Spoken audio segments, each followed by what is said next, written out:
Welcome to the New Books Network. Hello, and welcome to Madison's Notes, the official podcast of the James Madison Program in American Ideals and Institutions at Princeton University. I'm your host, Laura Laurent, and this week we continue our two-part series on the forthcoming book, In COVID's Wake, by Princeton professors Francis Lee and Stephen Macedo. Last week, we spoke with Professor Lee and focused on the external impacts of policy choices in the COVID era.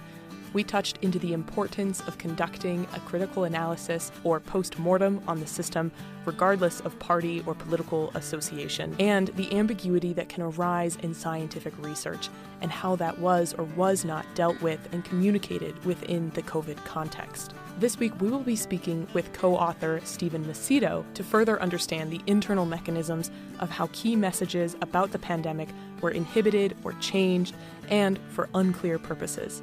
We discuss the paper trail of internal communications that contradict published articles regarding the origin of the COVID virus and the environment of science surrounding the effectiveness of masking.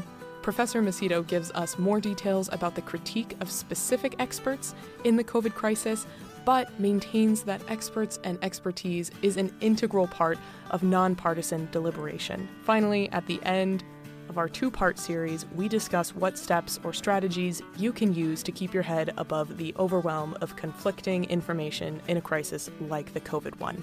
So thanks for tuning in. Let's welcome Professor Stephen Macedo to the show. Well, Professor Macedo, welcome to Madison's Notes. Thank you. It's a pleasure to join you. Yeah, I'm really interested. We were able to speak with Professor Lee last week, and just to open up, we asked her a little bit about her personal experiences and what brought her to write the book, but I want to ask you something similar as far as the motivations that drove you to collect this book and do this analysis and the importance that you see it playing in this present moment. Yes, well, thank you. So what led me to it was that I had in mind a slightly broader take in a way. I was interested in, of course, the current moment of political polarization, as almost all political scientists are, and citizens. And one thing I've thought for a while is that progressive arguments on various public policy issues often fall short in some ways because they don't take seriously arguments on the other side of the political spectrum. So I had it in mind to write a book making that more general argument, focusing on immigration, on abortion, which I think has become in some ways more polarized than it used to be when progressives admitted that it was a hard issue, and COVID. But once I started in with the COVID policy issues, which obviously were more immediate and urgent when I started working on this in 2022, it quickly became clear that there was more than enough there. And so I decided to focus just on COVID. And I was talking to Professor Lee about it from the start, but we were not co-authoring the book. I had a draft of about 100 pages, and we did a workshop together in April 2023, I guess it was. And after that, I was delighted that she decided to co-author with me, and I've enjoyed working with her very much. But so it was that somewhat more general concern, obviously with COVID policy itself, which was hugely important, the biggest global crisis since World War II, the biggest pandemic in a century. But for me, it was part of a kind of larger concern about our politics and partisanship and polarization, and my worry that, or I should say conviction that academic arguments can be inflected by this partisanship as well. And we would do better to take seriously arguments of people on the other side of the spectrum. Now, as far as the conversation that we had with Professor Lee last week, we discussed the polarizing effects of the health administrations and what that meant for citizens. And we looked a little bit more at the impact of that on the public. Specifically, we talked about the World Health Organization visit to Wuhan in 2020, January, and the global response sort of through the end of 2020, early 2021. And so just as a little recap for our listeners, I'd love to remind ourselves, like, what did follow the science mean before the pandemic versus what did it mean during the pandemic and as it progressed later through the end of 2020 into 2021? Okay, yeah, I'll answer that with respect to, the pandemic specifically. One of the things that was really enlightening, I think, in working on this project was to look at pandemic planning documents before COVID. They were major plans devised. Two big ones were updated in 2019, just months before the COVID pandemic. One was by the World Health Organization itself in the late summer or fall of 2019, surveying the range of non-pharmaceutical interventions. That's everything except the vaccines and drug treatments. So it included all the social distancing measures, school closures, business restrictions, stay-at-home orders, border closures, contact tracing, and so on. And that report said that the evidence supporting all of these measures was weak, and they would be of uncertain effectiveness. That report also emphasized that they would be costly to implement these measures in society for an extended period of time, and that policymakers should carefully consider the costs before imposing these measures. I mean, similarly, a Johns Hopkins report on pandemic planning document over the summer of 2019 surveyed all of the relevant evidence from previous reports and all of the published evidence on the effectiveness of these non-pharmaceutical interventions, and similarly found that the evidence supporting them was weak, and that, however, it was predictable that they would be costly, and that public officials needed to be careful and communicate honestly with the public about those costs before imposing them. And there are many other documents along these lines. In 2011, the UK did a pandemic planning document, and that document says that these non-pharmaceutical measures, again, don't have much evidence to support them. And because of the quick spread of respiratory viruses with short incubation periods that are highly transmissible, as if they had foreseen COVID, but this is true of respiratory viruses often in general, these measures would not even be useful in buying time. And that's quoting that document. So the pre-COVID pandemic plans are pretty consistent in expressing doubt about whether these measures would be successful, but being quite clear in predicting that they would be costly and that the costs needed to be taken into account. I would say that there was a cohort of scientists who were more optimistic about these non-pharmaceutical interventions, and they were mathematical modelers whose work was initiated under the George W. Bush administration in 2005, after President Bush read John Barry's The Great Influenza about the 1918-1919 flu pandemic. Bush became alarmed and concerned about the likelihood at some point of another pandemic. It was also in the wake of 9/11 and the terrorist attacks. So possibly there was a national security component to this as well. But he initiated a serious planning exercise calling for the spending of billions of dollars on pandemic plans and preparedness. And a central role in that was played by mathematical modelers who, based on these models but limited empirical evidence, argued that targeted, layered interventions, school closures being the most important of them, business closures and other measures, social distancing measures, pandemic mortality and morbidity, serious illness and death could be reduced quite a lot. In fact, they said that simply closing schools firmly and keeping children at home socially isolated could reduce pandemic deaths by as much as 50% by itself. So they were influential. But the National Institutes of Medicine, the Institute of Medicine, which became later on the National Institute of Medicine, commissioned a study of these models and other pandemic plans, and quite a distinguished group. Actually, it was led by Dr. Adel Mahmoud, who was a professor here at Princeton at the time. He had been a epidemiologist and involved in drug manufacturing, but he was teaching in the policy school in the mid first decade of the 2000s. And he led this report, and they refused to endorse these measures. They found limited evidence for them. They found that there were better explanations for what happened in the 1918-19 flu pandemic. And they also emphasized just what I said before, that these measures would be costly, of doubtful effectiveness, and that those costs needed to be communicated very clearly to the public, even noting that public officials in a time of pandemic crisis would feel pressure to do something, to seem to be in charge, to take control, to act, even in the absence of good evidence that their actions would be effective, and even in spite of the fact that those actions might cause great harm. So it cautioned that Institute of Medicine report that public officials had a responsibility to communicate very clearly with the public the limited evidence base for these measures and the costliness of them.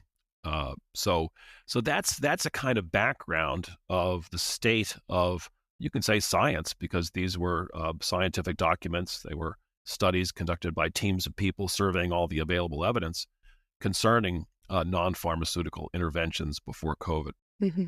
I'd love for us to also take a second to discuss what exactly, even under the best circumstances, can science tell us? What kind of knowledge can it reveal? And what I'm getting at is the sort of the normative claim that often got associated with scientific, quote, facts. And as we get into more details later, we'll see that not all of this science was, or quote, science that was coming to us was verifiable or whatever. But just to start, what exactly can science tell us?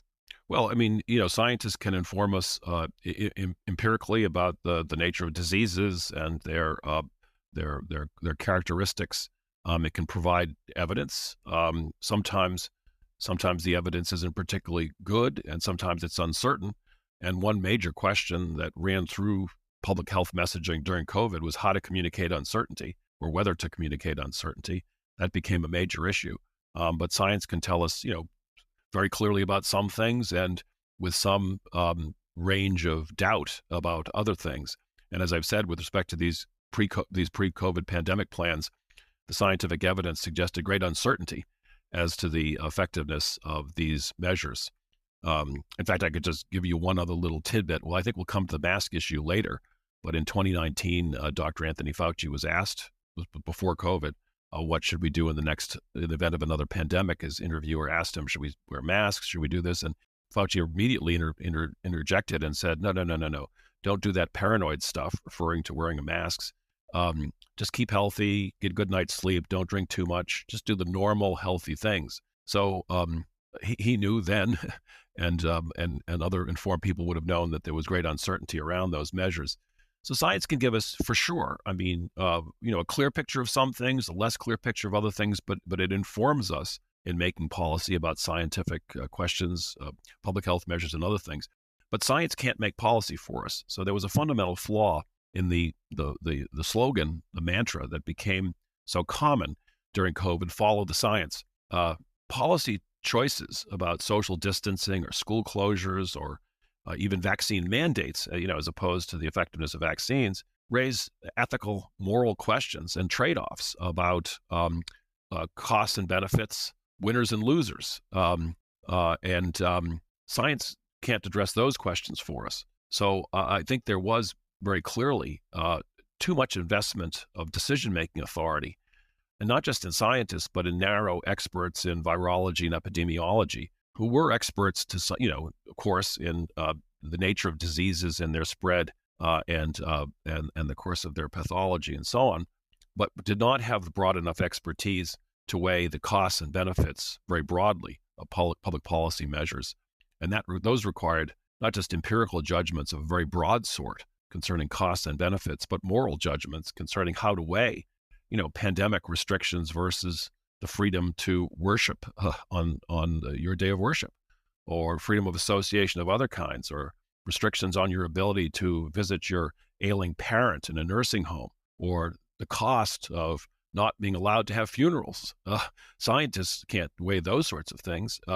Those are not scientific questions. Those are moral questions and evaluative questions about how to weigh these different value aspects of human life. And so far too much decision-making authority was vested in narrow public health experts. And even before we get to the policy choices, but even some of the narrative steering that happened, I'd love to discuss how, as a case study, the origin of COVID and how the dynamics between Fauci and these other scientists like Anderson and Farrar display the maybe risks of associating a lot of decision power in experts versus having it disseminated into wider democratic. Can you tell us more about exactly the contention that was happening as far as understanding the origin of COVID? Yes, it's a good and important question. I have to say, I found this aspect of it to be quite astonishing.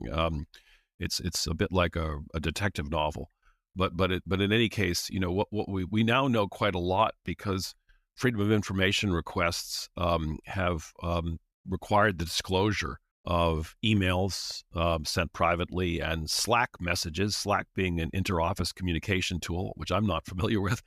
But I guess it allows people to communicate in a kind of email format within a workplace or in a network. I think often too people set it up as a kind of private network. So we have these scientist Slack messages as well.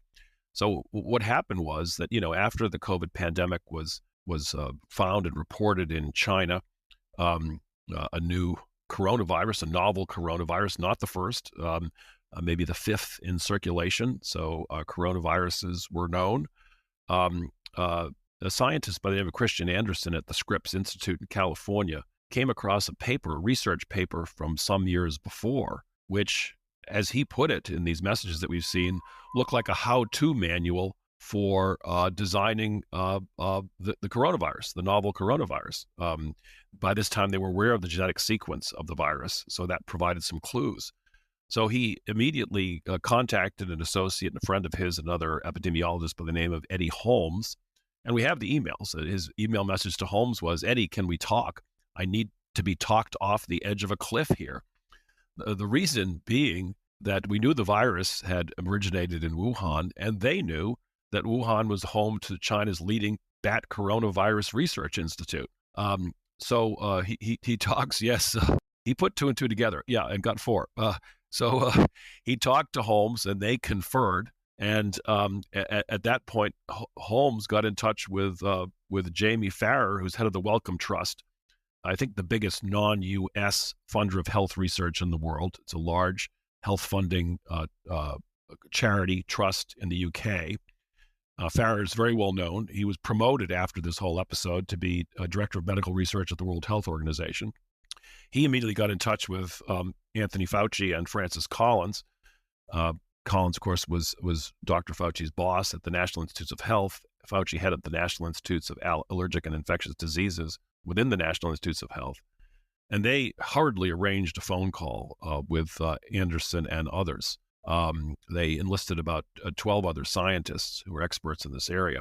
And we don't have the details of the phone call, but we do have the Slack messages that these scientists were sending to one another. This included Andrew Rambo, who was a professor, I believe, at Tulane, Robert Geary, I think at Tulane. I can't remember the exact institutions these people were at. But in any case, in the midst of these conversations about the origins of the virus and the question of whether it emerged from this lab. And this was happening January 2020? This is happening the very end of, I believe it's January 31st, 2020. Yeah, so the end of January and then very early February. Dr. Fauci and Collins urged these scientists that they should put their thoughts in a publishable paper, and indeed that they should contact the FBI if they thought that the virus had emerged from a lab.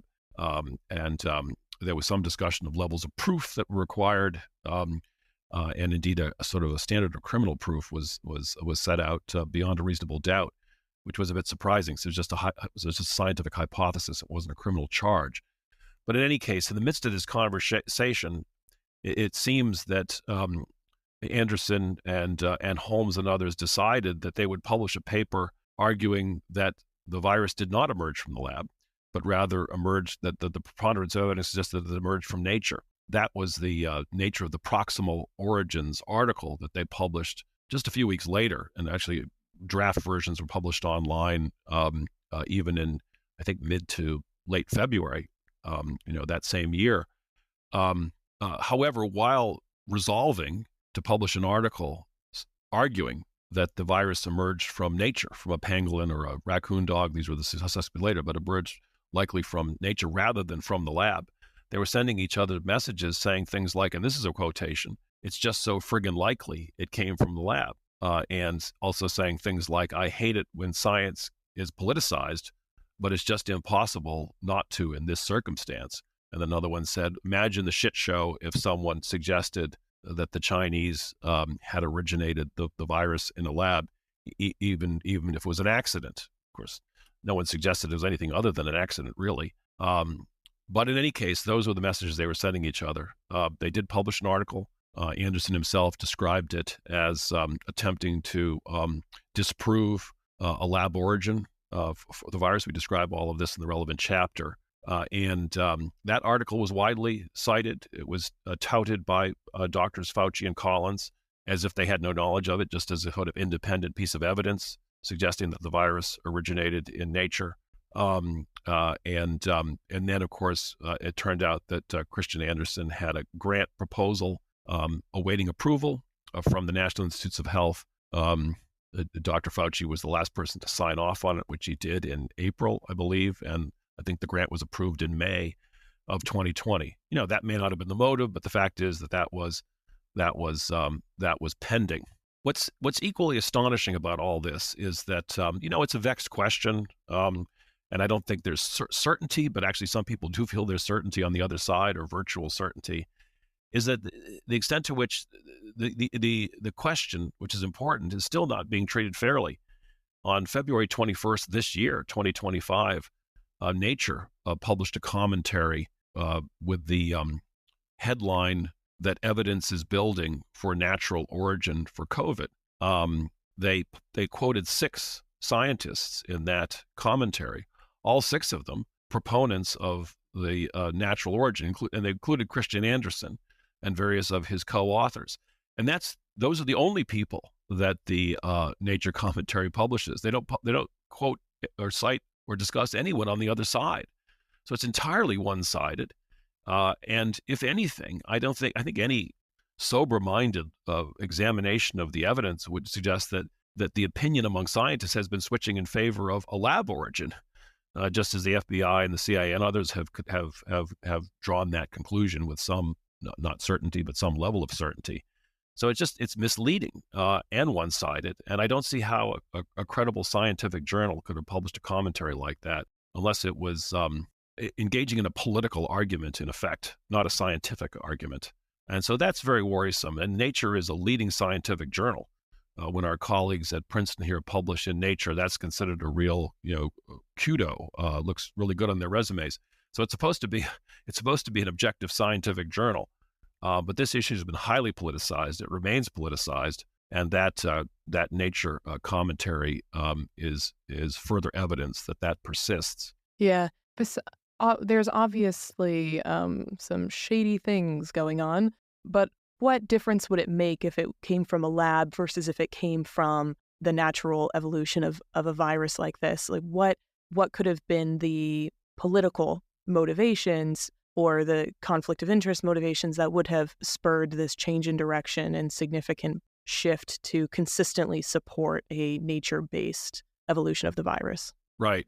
I mean, one background matter is that this gain-of-function research, which was being conducted. And can you define yes. that for our listeners? Yeah. Yeah, gain-of-function research is research that's done on viruses, and what it does is experiment on ways of function being gained. The functions that are gained are transmissibility and virulence. So the capacity of viruses to spread more quickly or to make us sicker.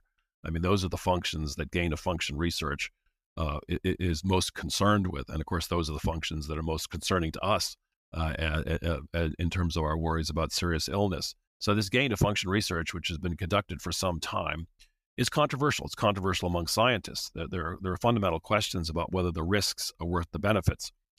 Doctors Fauci and Collins of National Institutes of Health and National Institutes of Allergic and Infectious Diseases, both former directors of those for decades, they're the defenders of this kind of research, that its risks are worth the benefits. They co-published an op-ed in the Washington Post in 2011 defending this research. There are a number of other scientists who have suggested it's not worth it.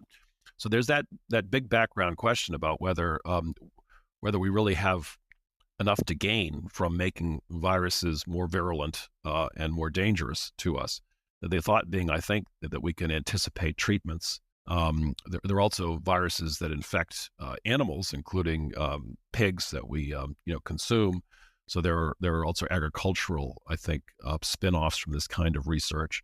So it does have a legitimate purpose in trying to anticipate treatments, and it may have contributed to some progress. I'm not sure about that, but viruses have leaked before, and the Wuhan lab was known to have inadequate biosafety standards. That's one of the things that's discussed by these scientists in their Slack messages. Like something that Drs. Collins and Fauci were informed of. Biosafety level 2, which has been analogized to your dentist's office, and being quite inadequate. And Fauci and Collins expressed surprise that was the case. And actually, scientists in these private messages we have said that when they're applying for grants, they downplay the Chinese involvement, but don't worry, we can do the research much cheaper in Wuhan.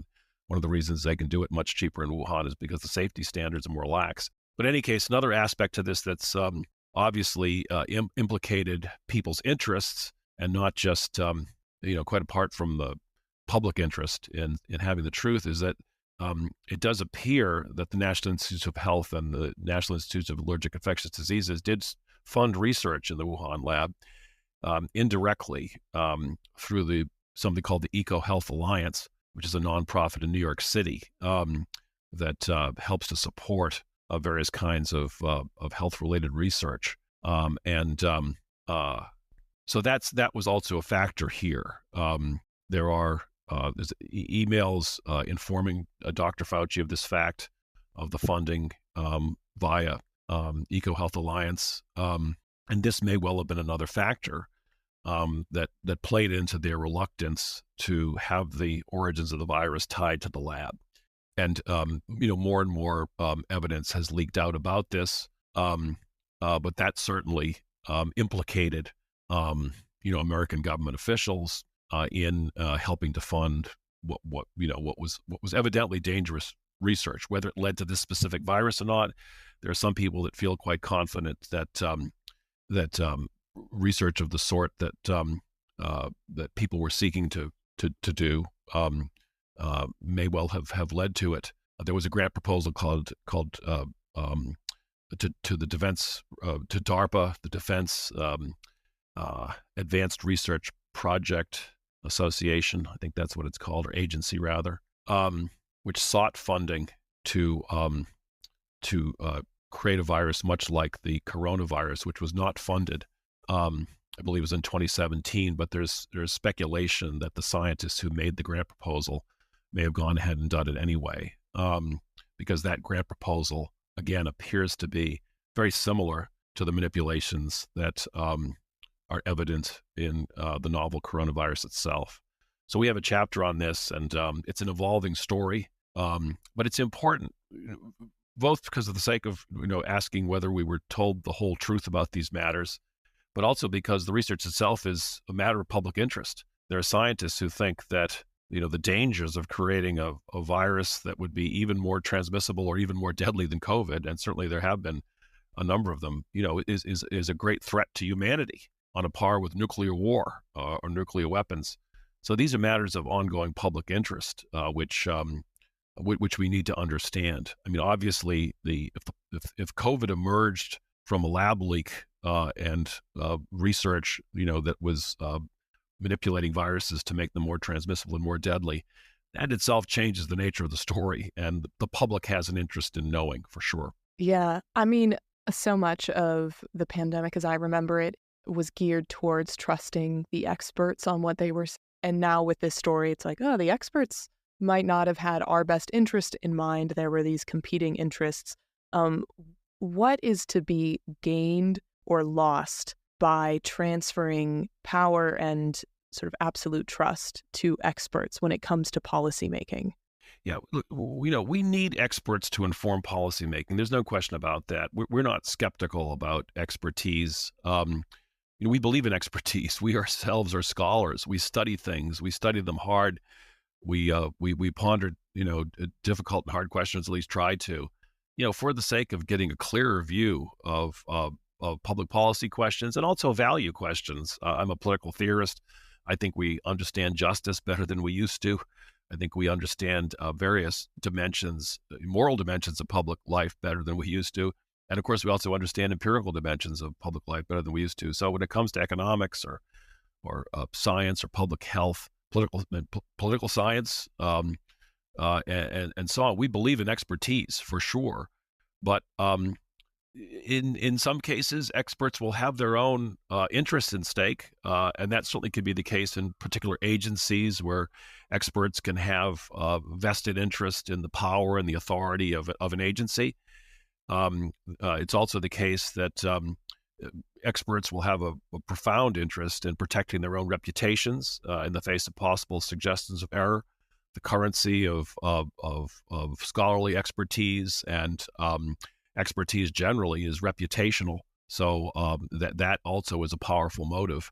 I say, working on the book, I went back to a book by Cecil LeBach called "Lying," and it's well worth having a look back at. I think it was published in the 1980s, maybe revised in the early 1990s. It was really written in the wake of the Vietnam War and Watergate, there were military experts and geopolitical experts that were involved in shaping Vietnam War policy, and they also weren't telling the whole truth about the state of the war. She regarded that and treats it as a policy folly. And the COVID epidemic has some similar characteristics. Experts, are informative about various important matters, but when it comes to something as complex as making public policy on COVID, a very wide range of experts need to be consulted, and representatives of the public also need to be consulted. Because in a way, effective compliance with public health measures requires public buy-in, and representatives of the public are much better able to gauge the impact of policies on people's ordinary lives, the burdens that they have to bear, the costs that they have to bear, and whether the gains are worth the costs. And they can consider it from the point of view of the losers as well as elite experts. So I would also say, clearly in our own politics now, the education divide it helps to inform and reinforce the political divide. Progressives tend to be associated with the Democratic Party. Educated elites tend to be associated with the Democratic Party. So I think there's a special worry now about expertise becoming confused with partisanship, and experts being less willing to criticize perhaps members of their own party. And since that education divide cuts along the partisan divide to a great extent, I think we need to be extra more careful that we're not being partisan and that we're being objective. But as a general matter, with the expertise, even aside from the politicization stuff, there's an old line which says that experts should be on tap but not on top. Public officials need to be the ones to weigh the whole range of public values at stake and to make practical decisions about the costs and benefits of public policies. Well, and also I'm curious if it's also a focus of the responsibility too, in that if you have all these different experts who are representing information that, like we've said, science can tell us a lot, but it isn't always precise, or it's sometimes ambiguous. So we can't always make enormous claims off of the studies. And so in maintaining a wider view and having the democratically elected official taking the responsibility for the end choice, then there's actually a way to process, in the event that things were misrepresented, someone is held responsible for it. Well, that's true. And of course, public officials will often want not to be held responsible, so may seek to evade their responsibility. And I think that's partly what happened with COVID as well. They were happy to offload responsibility onto scientists so they didn't have to take the responsibility themselves. So it was a kind of responsibility evasion exercise. I think that's clearly part of it. There's a special problem or issue with public health, which is that, in fact, I was just reading some things that were making this point that a scientist at Stanford, made the point at the end of 2020, looking back at some of his colleagues who had criticized the mainstream strategies, Dr. John Ioannidis and Jay Bhattacharya among them, and he's critical of them. This scholar that I'm thinking about, And he said, public debate in science is valuable. Science needs debate. But when you're talking about public health measures, debate in public can undermine people's confidence in public health measures. There needs to be consistent messaging.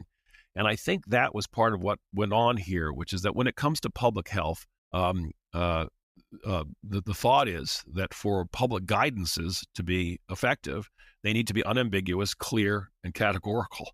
And that's inconsistent with, or maybe inconsistent with, or maybe thought to be inconsistent with being honest about the uncertainties and the nuances and the possible downsides, perhaps particularly for certain segments of the population.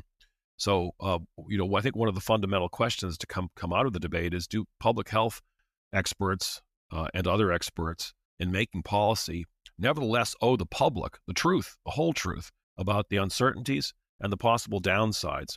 We quote a doctor at University of Pennsylvania Medical Center, part of the Children's Hospital of Pennsylvania, Dr. Paul Offit, who's written quite a lot on these measures. And he was on one of the boards that approved vaccines and made recommendations on vaccines. He was a dissenter from some of their recommendations on COVID boosters.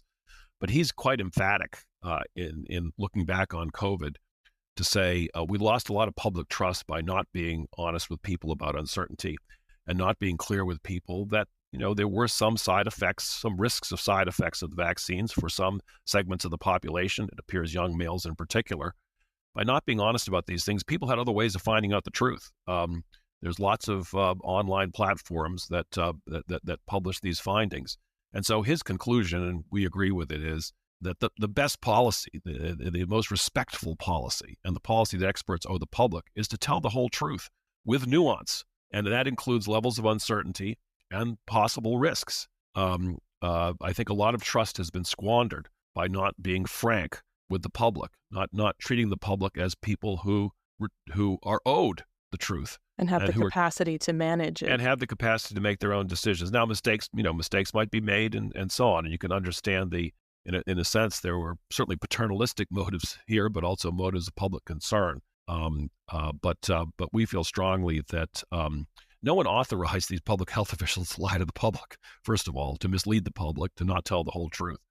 And I just don't think they have the right to take this power onto themselves. So we think truth-telling with nuance is what public health officials owe the public. Yeah, and let's look at masks as an example of this dynamic of public health officials making choices without necessarily being honest about the previous research or the ambiguity of previous research. I'd also, as we get into the mask thing, can we just start with why do surgeons wear masks? It seems very logical. You're like, when I go to a hospital, the surgeon wears a mask. And so tell us how that plays a role into all of this happening here. Yes, indeed. And indeed, one of my colleagues here at Princeton, when I was talking to that colleague about the book and including the mask discussion, his response to me was, in fact, we were talking about an op-ed by Bret Stephens in the New York Times, which responded to another colleague here, but the Bret Stephens column was something to the effect that the science is not clear on masks. And the colleague said to me, I want Bret Stephens the next time he has surgery to tell his surgeon not to bother to wear a mask. So the point of surgical masks is mainly to prevent blood from spattering in the mouth and or sneezing into a wound and that sort of thing. It's not meant to protect against the spread of viruses. And COVID virus is very small. So surgical masks are really not about preventing the spread of viruses. There is some controversy in the empirical evidence of whether they're effective at all in what they do. But in any case, I think that's why surgeons wear surgical masks. It's not about the spread of viruses. So in all of the evidence, of these pre-pandemic plans, there are discussions of masks. And, the one thing they say about the masks and the WHO plan, the Johns Hopkins and other ones, is that, there's mechanistic plausibility. Just sort of thinking about the mechanism of sneezing, breathing, coughing, that sort of thing. It's mechanistically plausible that wearing a mask would make a difference. The problem is that that COVID is, I don't know, I've used this metaphor. It's not a very pleasant one, but I think in some ways it's more like smoke than like spit. It hangs in the air. The particles are very small. It can be transmitted on droplets, but it's aerosolized. So it's not only transmitted in droplets. And this was pointed out by Michael Osterholm, way back at the beginning of of the um, the pandemic, and it's why Anthony Fauci said what he did about masks being paranoid stuff in 2019. So in the pre-pandemic plans, masks are always discussed, and it's always suggested while there's mechanistic plausibility, there's no good evidence to support their effectiveness. And indeed, there's this outfit called the Cochrane Library, which is in the business of surveying scientific evidence. It surveys the available evidence on various scientific questions. It doesn't conduct the evidence. It surveys the evidence that's available and does meta-analyses. And it's done 5, I think, different editions of this on masks, in particular, mask wearing to stop respiratory pandemics and other non-pharmaceutical interventions. And it had another report, another update of its review on masking and other measures ready to go in the spring of 2020. But the overall editor of the journal delayed it on the thought that it would, again, interfere with public health messaging. Well, why? Because on masking, the Cochrane Library review says the evidence is unclear. We lack good evidence that mask wearing is effective at the population level at curbing death and serious illness from diseases. So eventually that was published, and that's what it said. This did lead to warring op-eds in the New York Times. The one was published by Bret Stephens, another by sociology colleague here, Zeynep Tufekci. The title of her op-ed, and it may have been selected by the editors of the op-ed page rather than by Professor Tufekci, was that the science is clear that masks work. But the science isn't clear that masks work at the population level. And in fact, a couple of studies that were conducted under COVID, a huge one in Bangladesh involving hundreds of thousands of people actually in different villages, unfortunately was corrupted in the course of the study, and the findings are inconclusive. My colleagues here, is methodologically very sophisticated, went through the appendix of that study, 60 or 70 pages long, in great detail, and found that people had dropped out of the study, corrupting the results. The flaws of that study have been pointed out. So the science around mask wearing remains unclear. And the way that my colleague Frances puts it, co-author Frances puts it, is that we can't reject the null hypothesis. I'm sure she probably used that phrase. Yeah. Yes, it's a good phrase. But it means that we can't reject the no effect. The evidence does not allow us to reject the conclusion that there's no effect, and that remains the case around masking. And lots of people pointed this out at the beginning. Rachel Maddow pointed this out on the Tonight Show with Jimmy Fallon when he asked her about it. Ed Yong said this on NPR, that National Public Radio, that an N95 mask tightly worn, which has to be really form-fitted, so you only breathe through the mask, very tightly worn. Even that's only 95% effective, and very few people wear those kinds of masks consistently and properly. Over the course of time, people's patience with those sorts of things wanes considerably. So the long-term effectiveness of these things is unproven, and frankly unlikely when one thinks about it. I mean, just how many people do you remember that had the mask down under their noses and so on, and everybody's breathing around them? I mean, so the evidence is inconclusive on masks. It at least is inconclusive. And look, so what we'll wind up concluding is more or less what Bret Stephens did, that individual mask wearing, certainly wearing it carefully, wearing it tight-fitting, changing it frequently, because you need to do that. You're only supposed to wear them once. Sure, go ahead. Absolutely. The individuals have individual reasons for it, and in individual cases, it may well be effective. But there's no evidence at the population level, and therefore there was a very weak case for mask mandates, is basically what we think.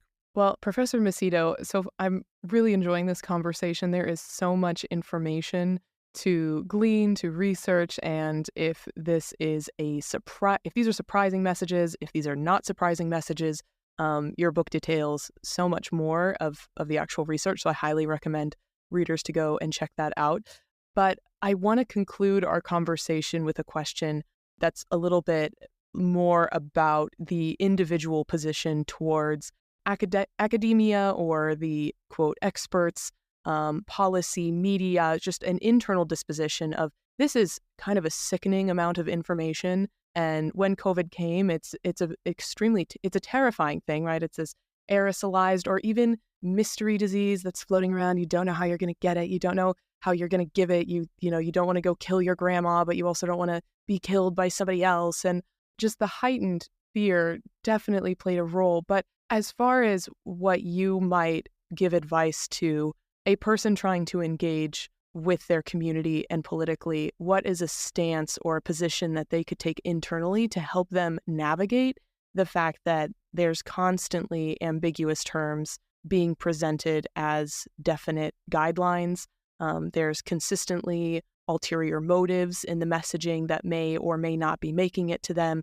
And maybe just some advice on what to do with the mess of it. Yeah, it's a that's a very tough one. I would say that the two big themes of the book. I would say one thing, if you want to think about these sorts of issues with respect to the COVID pandemic, you should read our book called "In COVID's Wake," Princeton University Press.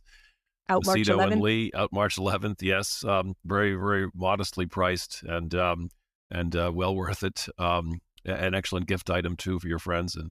But in any case, I did find that with this particular topic, and I think this is perhaps more polarized than other topics. I think that President Trump was in the White House. This is very high profile. States diverged quite a lot on COVID policy, but we do worry that this is a window onto partisanship in science more broadly. And I do think that the public health officials and other experts have not been entirely frank about various matters, and we're still not being entirely frank about costs and benefits of the non-pharmaceutical interventions, school closures and so on, and virus origins and various other matters. So on some of these issues, they're highly politicized. I don't have particularly good advice except to seek out a variety of sources. We certainly found that there were various blogs and Substacks that wound up being extremely helpful. There's a group called U.S. Right to Know, which did lots of freedom of information requests and basically publishes the results of their freedom of information requests, and that's extremely illuminating, I think, to see original documents. That can be quite helpful. There were particular sources on COVID who were very, very good, and on other topics there'll be other people. But I would say that consulting a variety of sources, I'll just say this, and it won't do me any good reputationally, but I just decided when President Trump was elected, I didn't vote for him, wouldn't vote for him every time, and after January 6th, I would never vote for him and can't see why anyone would. But in any case, let me just say that when he was elected, I just decided that every night I watched the news, I was going to watch Fox News for a while too. Because they're not wrong about everything, and other networks may not be quite as partisan, but MSNBC is about as partisan on the other side, so I think variety is helpful. On COVID, we found that something like the Daily Telegraph in the UK, which is more right leaning, was helpful on COVID. Now, I think they've not been very good on some other things. There's certainly a biases on the conservative side, and maybe worse in some cases. But I think a variety of sources is one way to go, and then to in some cases to seek out more subject matter experts who are. There's a Substacker in who's best based in France, Paul D. Thacker, who used to work for the Washington Post, and he's been excellent on COVID issues. He's really calls it the Disinformation Chronicle, and he's just done some wonderful work, his own investigative reporting. Sometimes he's drawing on other people, of course, but he's been terrific. U.S. Right to Know has been absolutely terrific on the lab origins business. They've published lots of these emails. They've done freedom of information requests. So on other issues, I'm not sure who the experts are, but I will say that blogs and Substacks have been an invaluable source of information for us. And there are unfortunately, it does take some digging because it's a much more diverse range of voices that are out there. Well, thank you so much for your input, Professor Macedo. Thank you. My pleasure. Thank you for tuning in on today's episode of Madison's Notes. Professor Macedo and Professor Lee's book, In COVID's Wake, How Our Politics Failed Us, is available on March 11th of 2025. And if you have additional questions or think this was heresy or loved it, go pick up the book and read their arguments in a much more generous time frame than a 2-hour podcast series. If you want more content like this, make sure to follow us on your preferred listening platform and find us on social media under the James Madison Program. Madison's Notes is researched, hosted, produced, edited, and engineered by yours truly. And if you have comments or ideas for future guests or episodes, feel free to reach out to me through the James Madison Program social media. I'm Laura Laurent, and thank you for tuning in on this episode of Madison's Notes.